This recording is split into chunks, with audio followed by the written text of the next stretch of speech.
ברוכים הבאים לפיזיו, פודקאסט שלנו בנושא של פיזיותרפיה, פציעות ספורט ומקצועות שכנים. בפודקאסט הזה אנחנו גם מארחים אנשי ספורט שהם גדולים מהחיים, עם סיפור אישי יוצא דופן, שכולנו יכולים ללמוד ממנו. המרואיין שלנו היום זה אבי דה פילוסוף, שהוא ספורטאי בכל רמה חבריו, וסיכמנו שנינו שאנחנו קודם כל מציגים את אשתו המדהימה, שהיא קוראים לה דוקטור גלי דר, שהיא היום ראש החוג לפיזיותרפיה באוניברסיטת חיפה, והיא כל השנים מטפלת בספורטאים בווינגייט.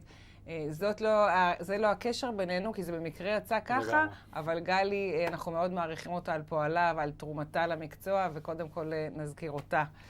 ועכשיו אנחנו נלך אליך, אבי, וקראתי ככה את כל הכתבות ששלחת לי, ויש לך המון כתבות.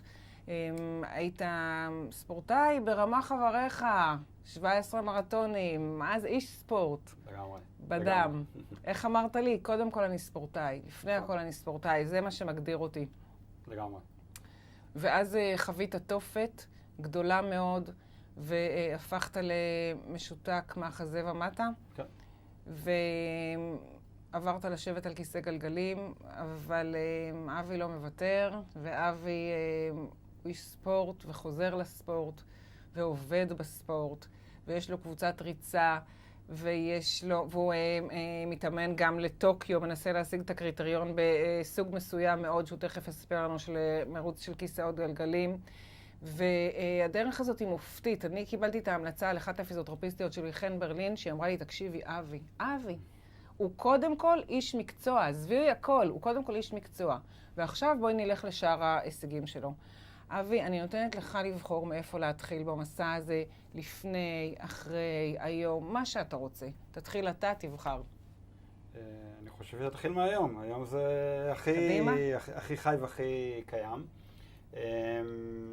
מתאמן, ספורטאי בכיסאות גלגלים, בענף שהוא ענף מקסים, שנקרא ווילצ'ר רייסינג. לצערי אני היחיד בארץ שעוסק בו. מדובר על ענף שמדמה את הריצה. כל התחרות מסלול 100, 200, 400, 800, 1500 מרתון. אני הלכתי לכיוון של מרתון גם בגלל הרקע שלי עוד כספורטאי, וגם בגלל שאני לא בן 21. הצעד האירובי הרבה יותר חזק אצלי, ולכן החלטתי אני והמאמן שלי, שהוא המאמן של נבחרת ברזיל, ללכת על מרתון, ולשם כל האנרגיה הולכת. ענף מקסים, מיוחד, מנסים לעשות קריטריון לטוקיו. לצערנו אין תחרויות מטרה כרגע, אין תחרות קריטריון. ומחכים שיהיו, אם יהיו, נעלה למסלול, אם לא, נכוון לאולימפיאדה הבאה. זאת אומרת שזה אותם 42 קילומטר, רק עם כיסא גלגלים יהודי. אנחנו נראה תמונה של זה, ובתמונה רואים שאתה מאוד רוכן קדימה עם הגב, אתה ממש כפוף. נכון. השאלה הראשונה כפיזיותרפיסטית, זה לא כואב לך הגב? כואב הגב, מנח נוראי, אבל הוא מנח אווירודינמי. הכיסא הוא הכי לואו-טק, אין בו כלום. יש בו גלגלים, שלדה והיגוי שהוא היגוי פשוט ביותר, ללא ברקסים. הוא פשוט כולו מתוחזק על ידי הידיים ועל ידי מכות, כי אי אפשר להשיג את הקדנס של הגלגל, אלא רק זה נעשה במכות. העוצמות הן נורא חזקות, וכמובן שלכל מגבלה, והיות ומדובר בענף פארה-אולימפי ובמרתון מחדים את כל הקטגוריות, אז כמה שהמגבלה יותר גדולה, אז כמובן הרבה יותר קשה להגיע להישגים מול ספורטאים עם מגבלות פחות משמעותיות, אבל זה עדיין מייצר המון עניין. וכמעט כל מרתון שמכבד את עצמו בעולם, יש מקצה של ווילצ'ר רייסינג, וזה אחד המקצים היותר מעניינים. ואתה יודע, בסיפור של החיים שלך, ראיתי שעשית 17 מרתונים רגילים, והפציעה פגשה אותך ממש בהכנה לאיירון מן. וככה שאלתי את עצמי, האם המאמץ הזה להיכנס לאולימפיאדה זה איזושהי התכתבות עם הסיום הזה של האיירון מן, או שבלי שום קשר אתה בוחר להמשיך במקצוע תחרותי כל כך קשה? אני כרץ, תמיד הייתי אומר למתאמנים שלי, לפני כל תחרות, תהיו רגועים, לא אני ולא אתם נגיע לאולימפיאדה. אז היום קצת השתנו הדברים. הפציעה פתחה פתאום ערוץ לאפשר לי כספורטאי שלפני זה לא היה לי שום סיכוי בחיים באיזושהי צורה להגיע לאיזשהו רמה עולמית, פתאום להשתלב בתוך כספורטאי עילית. זה בהחלט סוג של הגשמת חלום לכל ספורטאי. כל ספורטאי יש לו שאיפות להגיע הכי טוב ולעשות מעצמו הכי טוב שהוא יכול. אז זה פתח את הערוץ הזה. אז יש גם צדדים נורא חיוביים ונורא יפים ונורא ממלאים, מה שלא היה קודם. בלי לזלזל במה שהיה קודם. זה היה המקסום אז, היום המקסום הוא אחר. אז אתה ביום בהיר אחד פתאום מאיש סמל הספורט נפצע. מה קרה לך שם בפציעה? אני לא זוכר. רכבתי בפלטון במסגרת אימון. אני הייתי אחרון, סגרתי בדיוק את הפלטון והתהפכתי עם האופניים על המכה בטיחות בירידות של צור הדסה. זה ירידות נורא חזקות. מגיעים משם בערך ל-50 קמ"ש. היות וכתוצאה מהמכה, אני פשוט לא זוכר. והיות ואני הייתי אחרון, גם אף אחד לא ראה. אפילו אלה שהיו לפניי המשיכו את הרכיבה, והרכב ליווי פשוט ראה אותי זרוק בצד הדרך. אז אני לא יודע בדיוק מה קרה שם. אבל זה לא גם כזה מעניין כבר. מה קרה לך שם? מה הייתה הפציעה? פרקתי 4 חוליות בגב, שברתי את הסקפולה, הלסת נשברה, הריאות נפגעו בצורה משמעותית ביותר, ופוניתי משם במצב די קשה להדסה עין כרם, שנמצאת בכלום מרחק, שזה המזל הגדול. והתעוררתי אחרי 3 ימים לתוך כאב נורא חד. מה כאב לך? כאבים אדירים מהגב. גב. אי אפשר לתאר כאב כזה. זה כאב, גם זה לא נפסק, זה היה כמה ימים. זה פשוט עינוי מתמשך, ואתה עסוק בכאב, אתה עוד לא יודע מה קורה. לקח איזה כמה שעות טובות בכלל להבין שאין לי תחושה בפלג גוף תחתון. אז... אתה הבנת את זה אחרי כמה ימים שאתה משותק? בוא נגיד, הבנתי את זה מיד. כי בכל זאת למדתי איזה יום אחד או יומיים בחיי קצת... ואתה היית כבר נשוי לגלי, נכון? לא, היינו ביחד, אבל לא היינו נשואים עוד. היינו ביחד, היינו זוג, אבל עדיין לא נשואים. ברור היה לי שיש פה פגיעת עמוד שדרה, אבל עדיין איפשהו יש איזה שהם הכחשות. היות וגם מדובר בי וכאחד שמתעסק בספורט, אז גם מאוד לחצו המשפחה והחברים לא לספר מה המצב. זאת אומרת, לקח משהו כמו 10 ימים בכלל, רק שהגעתי לשיקום בתל השומר, בא פרופסור זליג ואמר לי, בואו רגע נשים את הדברים על השולחן, כאילו, זה המצב, ומפה בואו נראה איך מתקדמים. וואו, איך קיבלת את זה?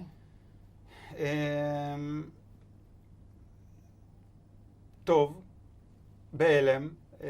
קודם כל יצאת בחיים, דבר ראשון. לגמרי. החיים חזקים מהכל, שלא יהיה ספק בכלל.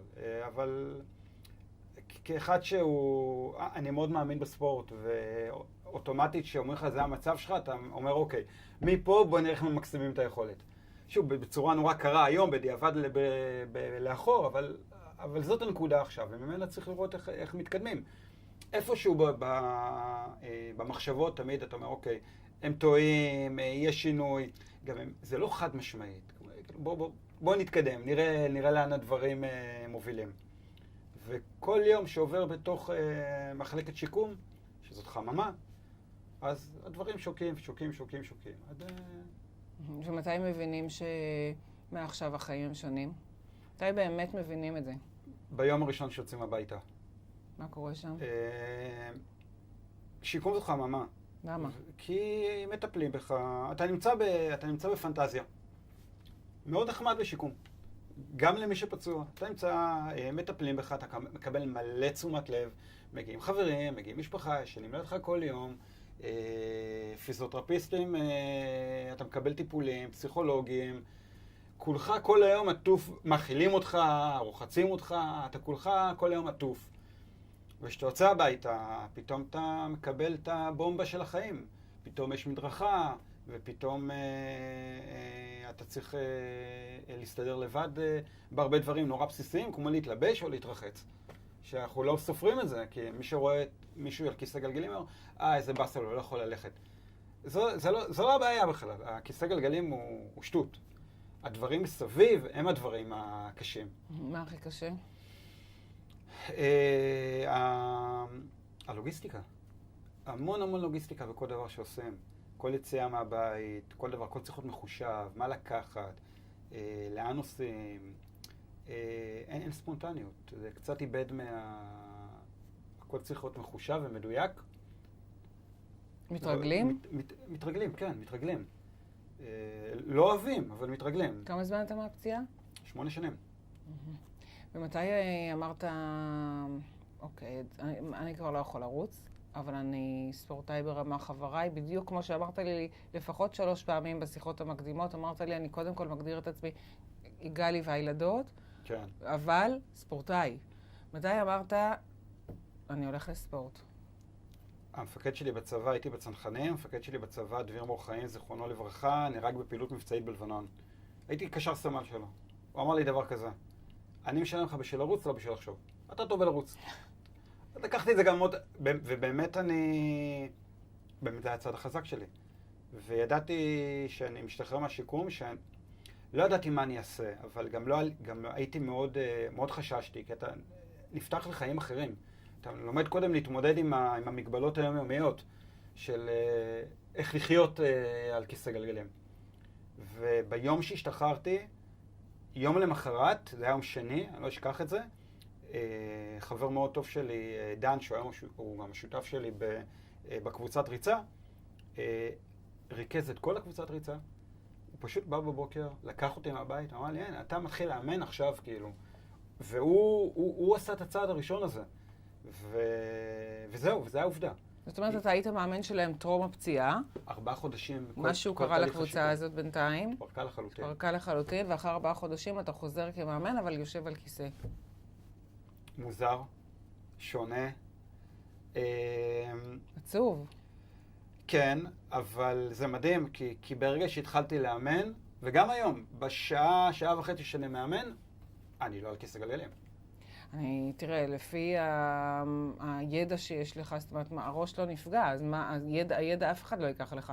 אתה אולי לא יכול לרוץ עם הספורטאי שלך, אבל אולי בעצם לרוץ עם הספורטאי אולי זה קצת בזבוז זמן, אם אתה יכול לתת לו הדרכה מהצד, יכול להיות שיש לך המון יתרונות היום. יש המון יתרונות באמת מהבחינה הזאת שאתה הרבה יותר זמין לראות את המתאמן. יש הרבה חסרונות מבחינת העובדה שאתה לא יכול להדגים. וזה קצת מאבד מהתקשורת הנורא מיוחדת בין מאמן למתאמן. ויש את הצד השלישי, שהמאמן הוא על כיסא גלגלים, מה אתה בא ובוכה לו שכואב לך? זה חלק מהעניין. זה התמודדות של הספורטאי, אבל יש גם את ההתמודדות כל הזמן שלך, שכאילו אתה לא יכול לקום מהכיסא ולרוץ. אתה כאילו, מה שנקרא, אתה מסתכל על לבן של העיניים. אתה לא עשית עוקף והלכת למשהו שנגיד תלך לחתירה אולימפית. אתה הלכת להמשיך לאמן בריאים, זה משהו שהוא מדהים. נכון. ואתה גם, אתה איש המקצוע שלהם, ואתה איש המקצוע שמלמד את מאמני הריצה בארץ לרוץ. זאת אומרת, את הבריאים. אתה לא הלכת לפראלימפי בעבודה שלך. נכון. קודם כל, זה לא המקצוע שלי, זאת אומרת, אני לא מבין כלום בספורט פאראולימפי, ואני לא יכול לאמן פאראולימפי. אני רואה את המאמן שלי, כאילו, מה שהוא נותן לי בכלל, לא הייתי חושב בכלל לכיוונים האלה, אין לי את הניסיון ואת הידע. וזה בהחלט, זה מאוד שונה לאמן ספורטאים שהם ספורטאים לצורך העניין רגילים, ואתה על כיסא גלגלים. זה קצת, יש איזושהי צביטה מצד אחד, מצד שני, הם לא רואים את הכיסא גלגלים, אתה לא נמצא על כיסא גלגלים בכל הזמן הזה. התקשורת הראשונית היא לפעמים קצת מתוחה. כן. כי פתאום מגיע מישהו פעם ראשונה אצלנו ואומר, כאילו, הוא בהלם, או באים כאלה שאני מכשיר אותם כמאמנים, ולא יודעים את הרקע, זה מוזר. כן, לוקח, זה רגע אחד אתה... אבל אתה בכל זאת עושה את זה, והקבוצה מלאה ומתפקדת, וראיתי שמאוד אוהבים אותך בסרטים, ונראה שאתה כאילו ממש אחד משלהם לכל משפחה, בדיוק, משפחה. קראתי איזה סיפור על הילדה שהגיבה קשה. שחר, הגדולה שלי, אני הרי עברתי תהליך גירושים, משהו כמו 3 שנים לפני הפציעה, ביום לפני שנפצעתי, נפצעתי ביום שבת, ביום שישי הייתי עם שחר, טיילנו לנו בגני התערוכה, ועשינו יום כיף בפארק השעשועים שם והכל. ובערב אמרתי לשחר, בואי נלך הביתה, נתחיל להתארגן, לאכול ארוחת ערב, ואז אמר לי, לא כל כך בא לי לחזור הביתה לאמא.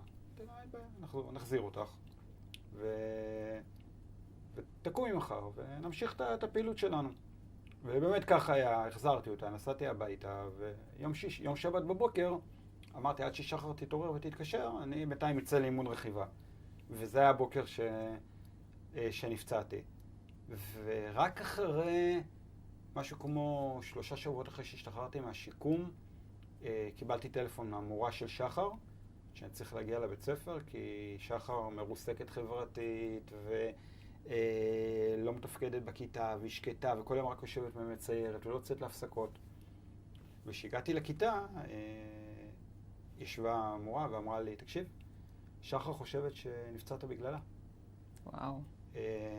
ואז אני אומר לה, למה ילדה בת 7, 6.5-7, חושבת שנפצעתי בגללה? כי היא אומרת שאם הייתה נשארת לישון אצלך, לא הייתה יוצא לאימון רכיבה בבוקר, ואז לא הייתה נפצעה.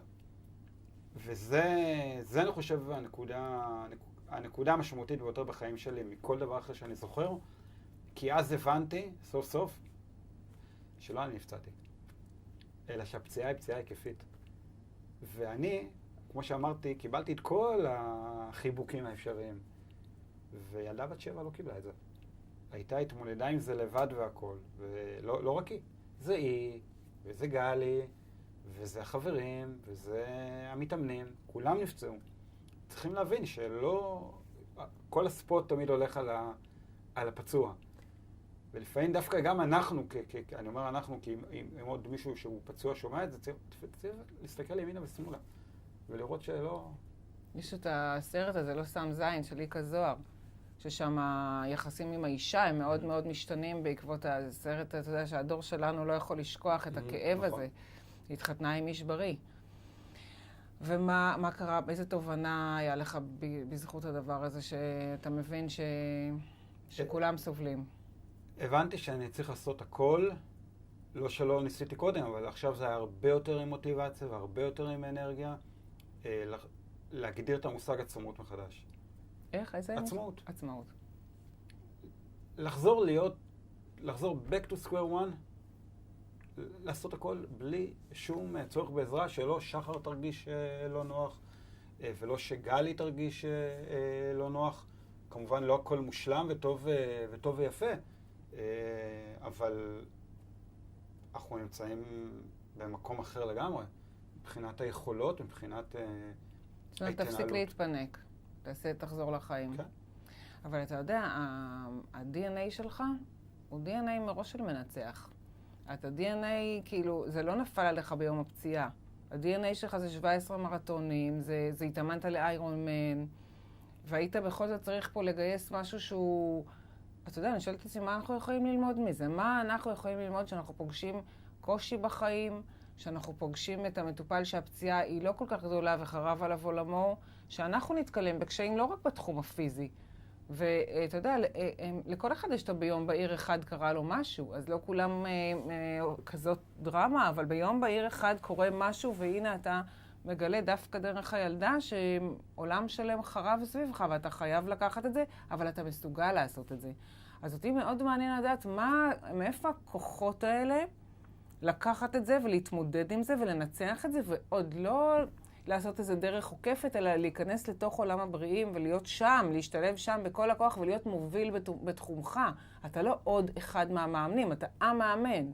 אז פה זה איזה כוחות שהייתי כל כך רוצה ללמוד ממך, כמה טיפים שאתה יכול לתת לי על החשיבה הזאת, על החשיבה המנצחת הזאת. אני אני חושב שהספורט נכנס פה מאוד מאוד לעומק הדברים, כי מי שגדל בספורט, אני גדלתי באתלטיקה, אתה לומד להתמודד. התמודדות זה דבר יומיומי.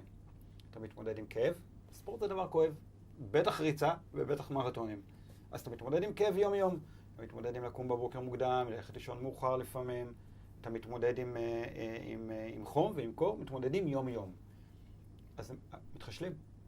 ובספורט, היופי בו, יש כאלה שיגידו שפחות, זה שיש הצלחה ויש כישלון, אין באמצע. יש את הדרך כמובן, אבל בסוף זה נמדד, זה מדיד. ומי שמתעסק בספורט בצורה מדויקת, מדידה, יש לו מטרה, הוא יודע שהמטרה נמצאת שם, עושים הכל בשביל להגיע למטרה. אז על הנייר זה נראה נורא יפה. בתוך המציאות זה פתאום הופך להיות עם הרבה קשיים. זאת אומרת שאנחנו ילדים קטנים ואנחנו עושים ספורט, אנחנו לא רק מאמנים את הגוף. האימון הנפשי הוא לא פחות חשוב. זה הכלים שפה קיבלת. זאת אומרת, האקדח שירה במערכה ראשונה וגרם לך לגמור 17 מרתונים עם כאבים וכוח נפשי, הוא זה שבא לעזרתך היום. לגמרי. זאת אומרת, מי שהילדים שלו לא עושים ספורט, זה פשוט המלצה רותחת. אז הספורט, אני חושב שהיה המניע הפנימי. ויש כמובן את התמיכה החיצונית, שהיא לא פחות חשובה. שזה גלי, וזה המשפחה והחברים. כן. תגיד, יש רגעי שבירה נוראים בדרך הזאת? רגעים שאתה אומר, וואלה, למה דווקא אני, איך זה קרה לי, מה היה קורה אם, איך החיים שלי היו נראים? בהחלט, כל הזמן. זה משהו שמלווה. אי אפשר לעבור ליד זה ולהגיד, אנחנו נפגשים פה והכל נראה טוב ויפה, וגם בעבודה, אבל זה הרבה משחק. כן, כשאתה מגיע הביתה ואתה רגע נכנס בשקט ויושב לבד, אז כן, המחשבות מוצפות. למה אולי זה רק חלום רע, ואולי נקום עוד שנייה, ואיך הגעתי למצב הזה, והרבה דברים אחרים.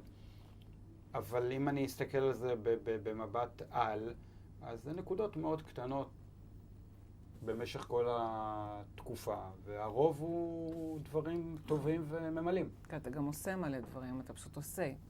וגם, אתה יודע, אין מה לעשות, לי תמיד יש את הקלישאות האלה שאני אומרת לעצמי, המחקר מתקדם, ואולי יום אחד ימצאו את המזור לאנשים שלא הולכים, אתה יודע, מעיפים חללית לירח ומוצאים חיסון לקורונה, ואני מניחה שמחקרים בכל העולם מתעסקים עם העניין הזה גם. תמיד יש איזושהי תקווה שיום יבוא ויקרה נס. אני גם נורא מאמין, עוד פעם, במבט נורא אישי, כל העולם הרי היה מדבר על wellness, כאילו, הכל. ואני דווקא לא אוהב את המילה wellness. למה? כי זה מדבר על מינימום. כמה מינימום צעדים אני צריך ללכת ביום. אני דווקא מנסה ללמד לפחות את המתאמנים שלי לדבר על פיטנס, כי זה לכוון לגבוה. אז אני מסתכל תמיד לכוון ברמה האישית גבוה, ולאו דווקא ל-wellness, לא לבינוני, אלא... אתה אומר, אני לוקח את המקסימום פוטנציאל שיש לי, ומקסם אותו, מנצל כל נוירון וכל תא שריר, בשביל לסחוט אותו... כן, ואז אני מגלה שאני טס לחו"ל, רואה ספורטאים פאראולימפיים אחרים, ואני רואה שמה שאני מסוגל לעשות הם by far קילומטר לפניי, לא מבחינת יכולות בווילצ'ר, בכלל, ביום-יום. אז אתה אומר, אוקיי, אז אני הוולנס שלהם. בסדר, אז צריך באמת להסתכל תמיד קדימה. תמיד יש איזה ארנבת שתריץ אותך קדימה. לגמרי. מה לאחר לך? להמשיך לעשות מה שאני עושה עכשיו. יש לי מה לתרום לעולם, מה שלא היה אולי לפני זה. אם אני פה היום, פתאום מדבר על זה, פתאום אנשים רוצים לשמוע. מאוד. ילדים במשרד החינוך אני מרצה להם. אז פתאום, אתה יודע, יש לך מה לתרום לעולם, מה שלפני זה אולי לא.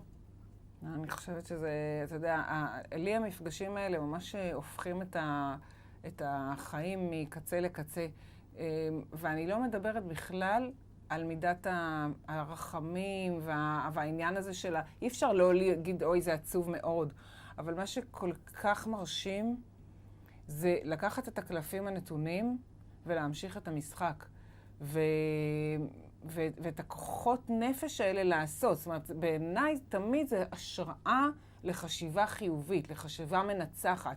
לא רק לאיזה גיבור אני נפצעתי ואני ממשיך, אלא דרך החשיבה הזאת של ניצחתי בעבר, אני יודע לנצח, אני ספורטאי. זה כמו מרתון, רק אחרת. זאת אומרת, מה שהיה, היה. רצתי עם הרגליים, עכשיו אני רץ עם הידיים, אבל אני רץ.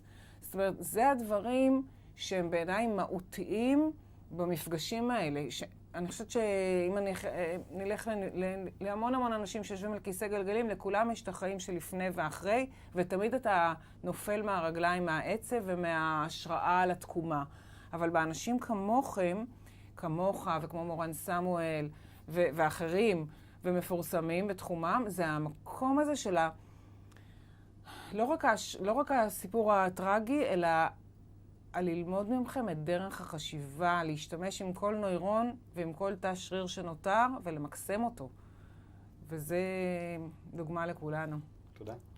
אז אני מודה לך שהגעת. תודה. אני מאחלת לך שתמשיך ככה ותלמד את כולם ריצה, ואולי יום אחד אני אבוא לרוץ, אולי. אני ראיתי את הקבוצה, זה מאוד משפחתי ותומך, אבל זה עוד מהפך שאני צריכה לבוא. ואם רוצים לבוא אליך, אז איפה, לאן לבוא, מה אתה מוכר לנו? אנחנו יושבים במרכז ספורט של אוניברסיטת תל אביב. קבוצת ריצה הכי מקצועית שיש, אתם רוצים להתחיל לרוץ, אתם רוצים לקדם את הריצה שלכם? מוזמנים. קדימה. כן, תבואו. לא צריך להתקשר. תודה רבה והרבה בריאות. תודה. תודה רבה. תודה, עירית.